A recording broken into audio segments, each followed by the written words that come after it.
Halo, selamat siang dan salam SFD. Bertemu lagi dengan Pak Jepta Bangun di sini dalam mata pelajaran seni budaya bagi kalian yang di kelas 11 IPA.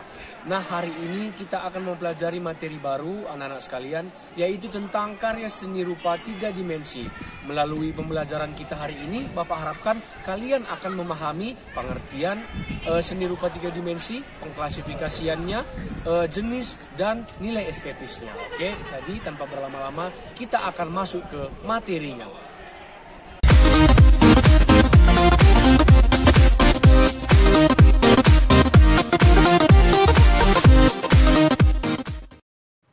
Baik anak-anak sekalian, sekarang kita sudah memasuki materi kita hari ini. Nah, jadi anak-anak sekalian, seperti yang sudah Bapak jelaskan pada pembukaan tadi, kita hari ini akan mempelajari tentang karya seni rupa 3 dimensi. Nah, sekarang bisa kalian lihat ada salah satu contoh karya seni rupa 3 dimensi yang Bapak sertakan pada slide ini, yaitu Tugu Perjuangan yang ada di Kota Brastagi, Kabupaten Karo.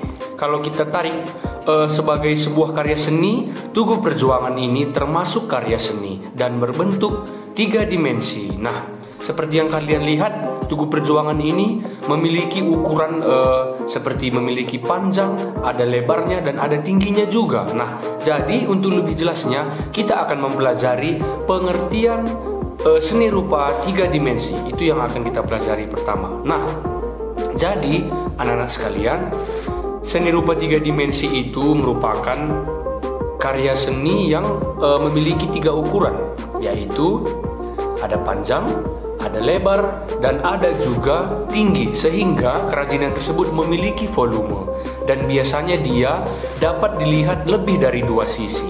Berbeda dengan seni rupa 2 dimensi, dia hanya memiliki panjang dan lebar dan hanya bisa dilihat dari 1 sisi. Nah, jadi seni rupa 3 dimensi ini anak-anak sekalian, dia terletak pada suatu ruang. Dia terletak pada suatu ruang dan kita bisa melihatnya dari posisi lebih dari 2 arah. Oke, itu dia pengertian sederhana dari karya seni rupa 3 dimensi. Kemudian, nah, di sini kita akan mengklasifikasikan beberapa macam karya seni rupa 3 dimensi ini. Kita mengklasifikasikannya berdasarkan jenis, yaitu ada karya seni rupa 3 dimensi murni dan ada juga yang terapan. Nah, di sini dapat kita lihat bagaimana pengklasifikasian dari karya seni rupa 3 dimensi, ada murni dan terapan. Yang pertama, anak-anak sekalian, seni rupa murni yang 3 dimensi itu Bapak buat contohnya adalah patung, relief, dan monumen. Seperti yang kita tahu, karya seni yang bersifat murni adalah karya seni yang diciptakan memang hanya untuk sebagai dinikmati keindahannya, begitu ya. Berbeda dengan yang terapan. Seperti pada penjelasan di slide ini Bapak buat seni rupa terapan yang 3 dimensi itu ada beberapa contohnya seperti desain kerajinan dan desain ruangan. Nah, tentu saja kerajinan dapat kita gunakan dan ruangan dapat kita desain sehingga dapat membantu kita lebih praktis di dalam memakai suatu ruangan, misalnya rumah ataupun dapur. Nanti kita lihat bagaimana contoh yang akan Bapak berikan. Oke, sekarang kita coba masuk ke contoh yang pertama. Ini masih seni rupa yang murni 3 dimensi. Oke, di sini ada sebuah patung yang Bapak buat. Patung ini merupakan patung dari Kapiten Purba yang ada di Kota Kabanjahe. Nah, patung ini memang sengaja dibuat supaya orang bisa melihat dan mengetahui bahwa ini merupakan patung dari seorang Kapiten Purba, begitu. Dia murni hanya untuk dilihat, begitu ya. Kemudian ada lagi contoh lain seperti, nah, pasti kalian pernah melihat relief ini ada di Kota Brastagi. Kalau kalian ada di perjalanan mau ke Kota Brastagi, sebelum sampai ke Tugu Perjuangan, kalian bisa melihat ada sebuah relief dinding di sebelah kanan kalian. Nah, relief dinding ini termasuk juga karya seni rupa 3 dimensi. Nah, relief dinding yang di Brastagi ini dikatakan sebagai seni rupa karya 3 dimensi karena sifat dari relief ini timbul ya. Jadi dia memiliki ketebalan. Kalau tadi dia hanya sekedar gambar, sekedar lukisan pada dinding, itu tidak termasuk seni rupa 3 dimensi. Namun relief dinding yang ada di Kota Brastagi ini memiliki bentuk memiliki ketebalan dan ada volumenya juga, sehingga dia juga termasuk ke dalam seni rupa murni 3 dimensi. Kenapa murni? Karena relief dinding ini sengaja dibuat supaya orang dapat menikmati dan melihat bagaimana mungkin di sini bisa kalian lihat ada alat musik tradisional Karo yang digambarkan ke dalam relief, ada buah-buahan khas Karo yang digambarkan ke dalam relief, begitu dia. Oke, jadi itu contoh yang kedua. Contoh yang ketiga ada monumen. Nah, jadi monumen ini anak-anak sekalian merupakan suatu benda yang sengaja diciptakan untuk mengenang suatu peristiwa, untuk mengenang seseorang. Nah, itu dia monumen. Jadi di sini contoh yang Bapak buat itu adalah monumen ataupun tugu perjuangan yang ada di tengah-tengah kota Brastagi. Nah, maksud dari si pencipta tugu perjuangan ini tentu saja supaya orang tahu dan orang akan mengingat dan mengenang bagaimana perjuangan pahlawan kita, khususnya pahlawan di Tanah Karo, dalam memperebutkan kemerdekaan. Jadi hanya untuk itu diciptakan, tidak ada fungsi selain itu. Jadi dia termasuk juga seni rupa murni 3 dimensi. Oke, sekarang kita akan lanjutkan ke seni rupa terapan yang berbentuk 3 dimensi. Nah, tadi sudah ada Bapak buat 2 contoh, ada desain kerajinan dan ada desain ruangan. Nah, contoh yang pertama ini ada sebuah gambar yang Bapak buat.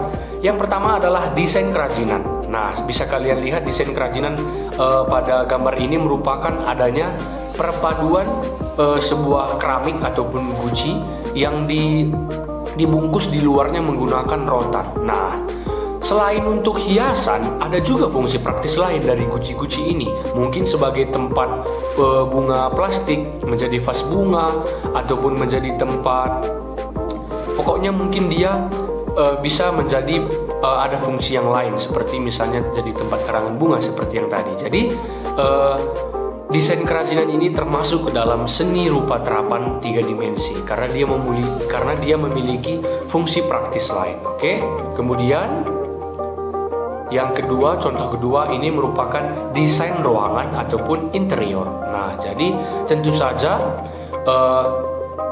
sekarang ini bisa kita lihat bagaimana desain-desain rumah itu berbeda-beda. Tidak hanya di luar, namun juga ada di dalam. Seperti pada contoh gambar yang Bapak buat ini merupakan rumah yang didesain menggunakan bahan bambu. Dan di dalamnya juga didesain sedemikian rupa. Ada tempat tidurnya, ada jendela, bagaimana lantainya dibuat, bagaimana tempat lampu, bahkan tempat tidurnya juga masih menggunakan papan. Nah, tentu saja setiap desain interior yang ada di rumah ini, yang ada pada contoh gambar ini, memiliki fungsi praktis, yaitu kita dapat menggunakannya, kita dapat tinggal di dalam rumah itu. Tak hanya sebagai hiasan untuk mempercantik rumahnya, ruangan rumahnya, tetapi kita juga bisa menjadi lebih efisien ataupun praktis di dalam memakai ruangan-ruangan di dalam rumah itu, begitu ya. Jadi itu dia contoh kedua, yaitu desain interior yang termasuk contoh seni rupa terapan 3 dimensi. Oke. Kemudian kita akan memasuki fungsi seni rupa 3 dimensi. Nah, anak-anak sekalian, cukup mirip dengan seni rupa 2 dimensi. Di sini kita juga membuat fungsi dari seni rupa 3 dimensi itu berdasarkan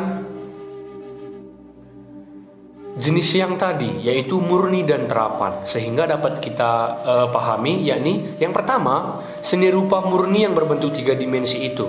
Contoh yang Bapak buat tadi seperti patung Kapiten Purba, Tugu Perjuangan, dan relief dinding di Kota Brastagi itu memiliki fungsi utama, yakni fungsi estetis, yaitu keindahannya.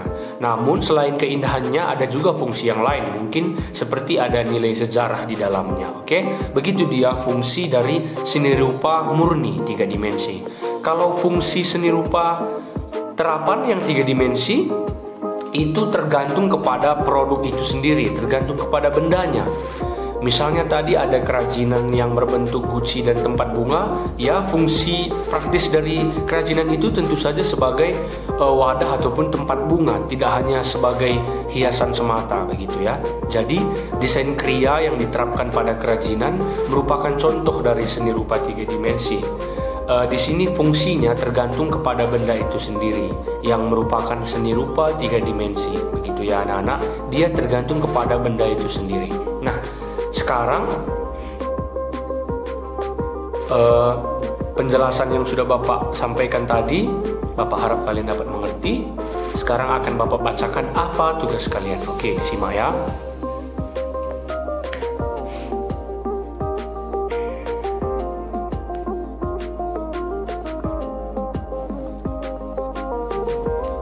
Tugas yang pertama adalah coba kalian cari, boleh kalian cari melalui internet 5 contoh seni rupa murni yang ada di daerah Brastagi dan Kabanjahe. Kalau bisa dia harus berbentuk misalnya ada tugu, ada monumen, ada patung begitu ya.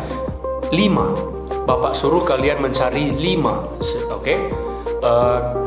Kelima contoh ini tadi kalian buat penjelasannya, di mana letaknya di daerah tersebut dan apa sejarah di baliknya. Ada 5, oke? Nah, kemudian berikan juga 5 contoh kerajinan seni rupa terapan yang 3 dimensi, 5 juga. Berarti ada 5 contoh masing-masing, seni rupa murni dan seni terapan. Tapi yang seni murninya kalau bisa kalian cari contohnya ada 5, yaitu seperti tugu, patung ataupun monumen yang ada di daerah Tanah Karo, Kabupaten Karo, begitu ya. Jadi itu tugas kalian anak-anak sekalian. Nah, kurang lebih seperti itu materi kita hari ini. Bapak harap kalian dapat memahaminya dengan baik.